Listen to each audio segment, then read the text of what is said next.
Whoa, that's my stick. Stick. Konnichiwa. I was just looking at the walking stick that I used when I climbed Mount Fuji this past summer. It was quite an accomplishment for me considering that I'm not in the best shape. You might be wondering why I climb Mount Fuji, especially considering that I'm not very athletic. Well, that's a story that involves a video game that changed my life, believe it or not, and it all started back in the magical year of 1998. I was reading through Nintendo Power like I always did, when I came across an upcoming game called Goemon 5, or as it was later renamed in the US, Mystical Ninja starring Goemon. It was described as Zelda crossed with Super Mario 64, which piqued my interest because at the time I was aching to play another game like Mario 64 and dying to play the then upcoming first 3D Zelda game. But that was over half a year away at the time, and when I read an article in IGN that repeatedly compared the game to the highly anticipated Legend of Zelda 64, and even said it was a good game to play while waiting for Zelda's release, that's what really gave me the push to seek it out and try it. As soon as Mystical Ninja starring Goemon came out, I went to Blockbuster Video to rent it. Blockbuster Video, wow, what a difference! I didn't know it at the time, but this was going to be Goemon's first 3D outing, and only the second game in the series to be released in America at that point. The first one being The Legend of the Mystical Ninja on Super Nintendo, an awesome action-adventure game that I missed out on initially. Excited to get a glimpse at what a 3D Zelda might look like, I eagerly switched on the game, only to be immediately confused.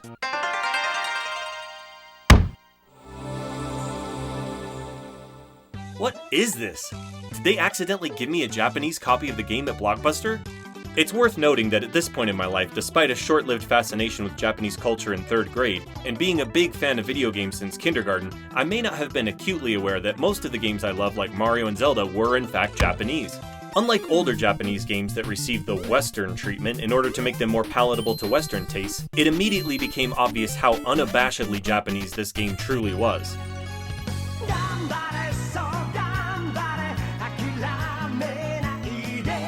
The theme song was in Japanese, but the English subtitles made it clear that this was the US version of the game. The theme song was extremely catchy, and the intro immediately blew me away. Initially, I was uncertain about the game because of the lack of English text and audio that I was used to, but I was intrigued and ready to give the game a chance. And then I saw the intro, which reveals the uncommon storyline. Our unlikely heroes Goemon and Ebisumaru are unsurprisingly unwelcomed from an unaffordable restaurant when Ebisumaru undresses in an unappetizing attempt to negotiate an unrealistic discount when, unexpectedly, an unimaginably large unidentified flying peach unleashes an unearthly beam that unthinkably transforms Oedo Castle into an un-Japanese European castle. Unbelievable. Unfazed by this unpleasant turn of events, our heroes rush home to unencumber themselves of Ebisumaru's unsuitable attire, and I became unusually intrigued to explore the unknown. Until I tried to leave the uninhabited room and was, not able? I'm ashamed to admit it, but I probably spent an embarrassing 15 minutes or so running around the room trying to interact with objects and jump onto the platform above, and continued to do so until I got frustrated and finally accidentally jumped into what I thought was a wall, but turned out to be a sliding shoji door. It sounds corny, but at that moment I opened up not only the world of Mystical Ninja, but I also opened up my mind to learn about a culture that I knew very little about at that point in my life. Finally outside of Goemon's house, I was immediately immersed in feudal Japan. Inside castle walls, surrounded by people wearing kimono and old golden coins then known as ryo before the yen.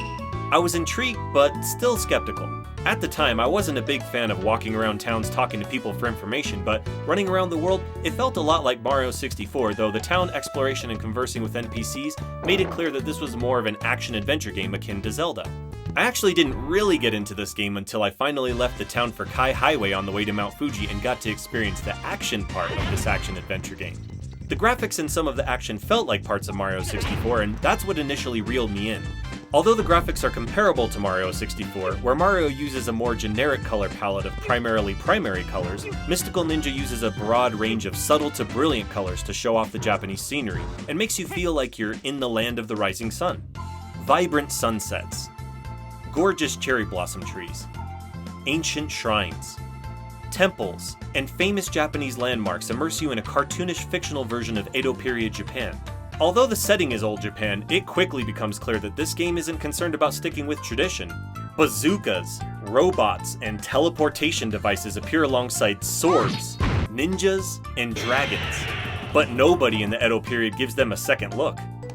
Mystical Ninja starring Goemon, or as it's called in Japan, Ganbare Goemon Neo Momoyama Bakufu no Odori, meaning Go for it Goemon, Neo Peach Mountain Gang's Dance, or something like that, is a game that never takes itself seriously and uses absurdity and humor to push the storyline further, or just for comic relief.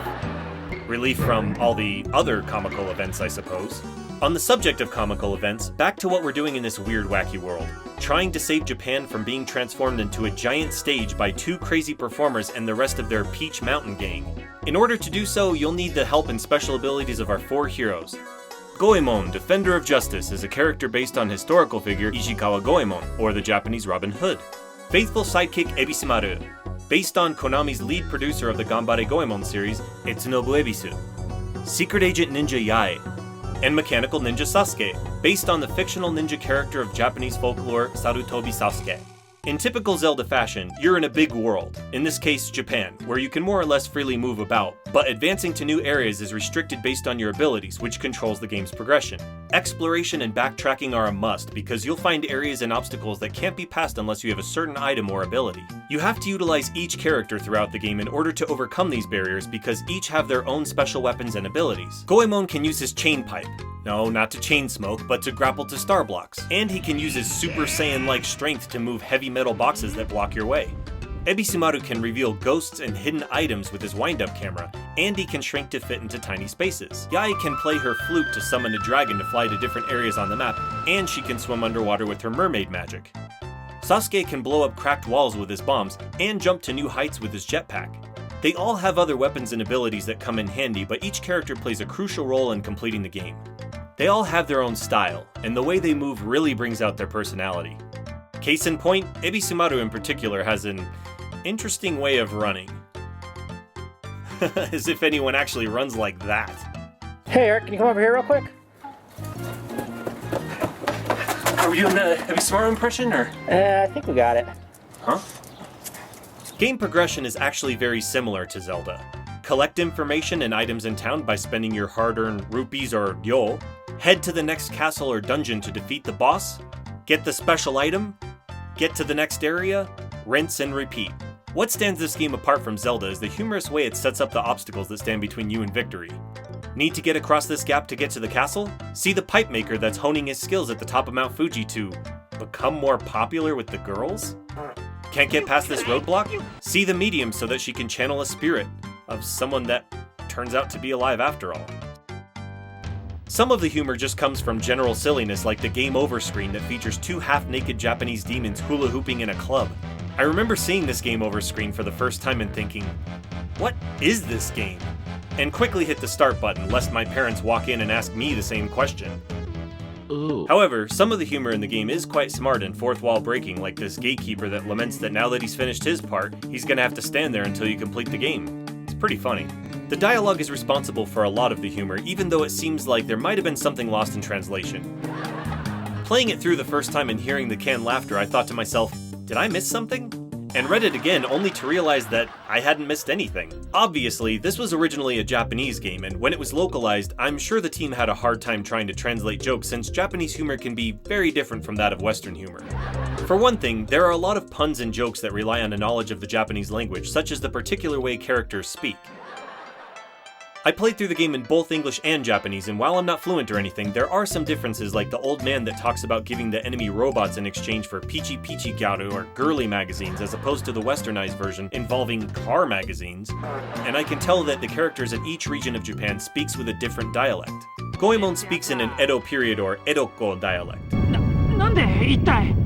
Ebisumaru speaks in a Kansai region dialect, but with an odd speech pattern, and will say things like Goemon-han instead of Goemon-san. Yae, of course, also speaks using old Japanese words and sounds a bit tomboyish because of the words that she uses. Sasuke speaks in a very formal way used by samurais of old, and there are many more linguistic particulars than I can mention or even identify. All this to say that these factors, along with the many nuances of Japanese, including the language's multiple dialects, together with the very different sense of humor, surely made this a difficult game to translate and localize, but I think that the localization team did a good job overall.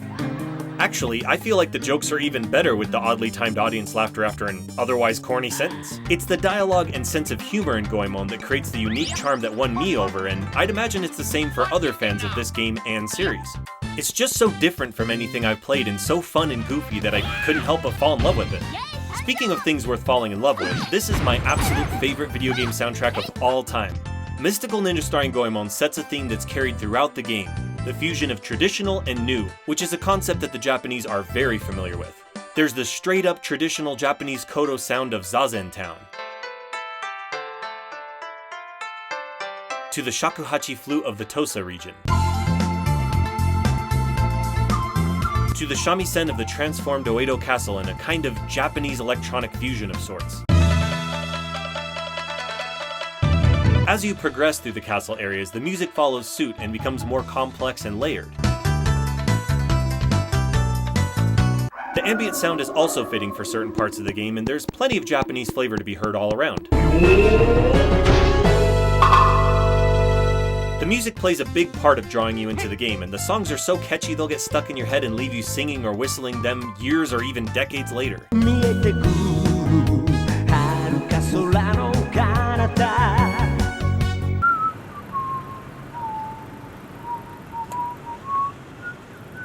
The music, combined with the graphics and goofy mood of the game, creates a cohesive world that feels fully realized in its own cutesy, cartoonish way.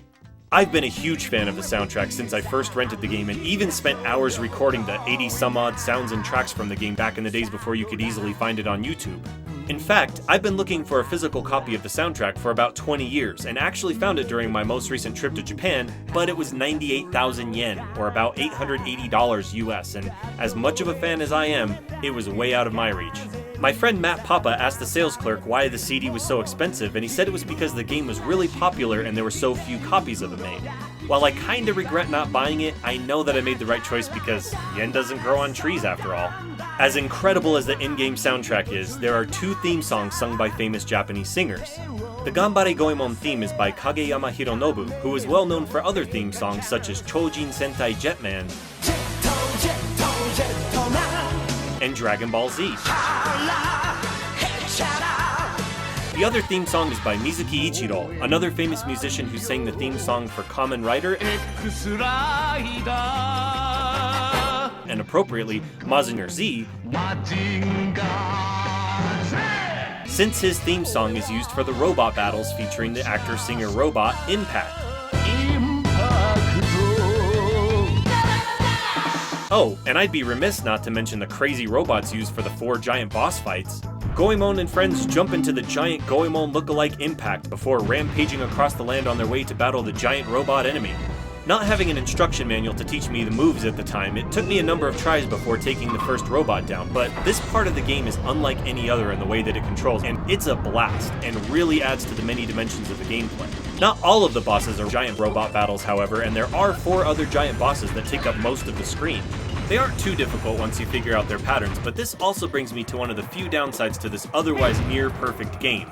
At least it is in my mind. There are glitches and some minor control issues. For example, when you're fighting the mind control device used to force this dragon to help capture dancing children. See? I told you this game was wacky. If you get hit, you become invisible for a few seconds as normal, but this tends to send you flying through the dragon beneath you. When you fall off the sides of the dragon it makes sense, but when you glitch all over the place it's clear that this was not intended. As with many games of the time, Mario 64 included, there are glitches that can rear their ugly heads at times, but with the exception of this glitch, they usually aren't anything game-breaking or so annoying that they can't be overlooked.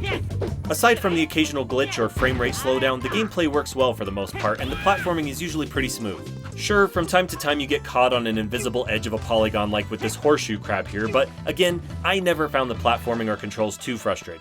If I'm going to be critical, and well, this is a review after all, the game aged about as well as can be expected for a Nintendo 64 action-adventure game with a good amount of platforming. Unlike Super Mario 64, you don't control the camera as much because it does a pretty good job on its own. However, the camera is a bit slow to react on its own, so you can move the camera around if you need to, but I never found the need to do so.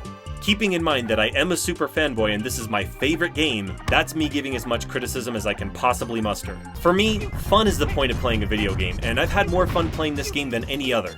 The action is awesome, and breaking a robot to smithereens with a well-timed hit with your pipe or blade is extremely satisfying. The gameplay and controls feel good and on par with Mario 64, and there's some really fun and creative platforming throughout. The action is broken up with several mini-games, which keeps things fresh, and the level design is very clever. For instance, in the first castle, you can see sections of the boss's body floor by floor. You think it's just a statue until you come to the top floor and you have to fight the giant head. The challenge hits the sweet spot for me, never being too hard or too easy and keeping your interest the whole time by balancing action with adventure and discovery. Some puzzles and mysteries aren't easy to figure out on your own, but by talking to everyone in the towns or by tossing some ryo at the fortune teller, you can get through without the need for a guide. However, sometimes you just have to venture off on your own to find certain items such as the Maneki Neko or Lucky Cat fortune dolls that increase your life bar similarly to the heart containers in Zelda. Silver fortune dolls count for a quarter heart and gold fortune dolls a full container. They're hidden high and low and require a good amount of exploring in order to find them, but if you do find them all, you're rewarded not only with the full life bar, but also a boss rush endurance mode which adds to the game's replayability. The size of the world in Goemon is not quite on par with some of the games of that time and definitely not as big as Zelda, but it feels big enough and, as I mentioned before, you have to do a decent amount of backtracking in order to progress. For example, to get past this roadblock towards the end of the game, you have to make a second trip to the top of Mount Fuji to get your weapons upgraded. For me, climbing Mount Fuji was one of the most memorable parts of the game and inspired me to climb Mount Fuji someday. Which actually happened this past summer when Brandon, my coworker Brandon, and I attempted to climb Mount Fuji ourselves. We're gonna climb Mount Fuji. Just to prove I'm into, serious things in Japanese culture, not just mystical ninja starring Goemon. We're climbing it. It's hard. What could be more Japan? It certainly wasn't easy, and despite our efforts to see the sunrise at the top of Mount Fuji at 4:30 in the morning, we were greeted with thick clouds that prevented the sun from getting through. We weren't hit with boulders or anything, but the extremely strong winds did end up pelting us with pebbles and rocks. It took us about 10 hours total to climb and descend the mountain, which is about how long it takes to beat Mystical Ninja starring Goemon, actually. It was pretty difficult, and we didn't get to see the sunrise, but for the experience, I think it was worth it. What is worth it, though, is playing this game from start to finish, because from the opening to the ending, it will keep you perplexed, entertained, smiling, wondering, wandering, and laughing. I know this because it has done all these things for me, but not only that, through this game I learned about Japanese culture like saisen, or throwing money to the gods, shodo, or Japanese calligraphy, nihongo, or the Japanese language, washoku, or Japanese cuisine, Nihon Kenshiku, or Japanese architecture, ukiyo-e, or Japanese woodblock print art, Japanese humor, Japanese music, Japanese geography, Japanese history, and mythology. I can say without any pretense that this game did in fact change my life for the better, and opened up my mind to an entirely different culture that I may have missed out on had I not picked up this game nearly 20 years ago. So that's the story of how a video game got me to the top of Mount Fuji.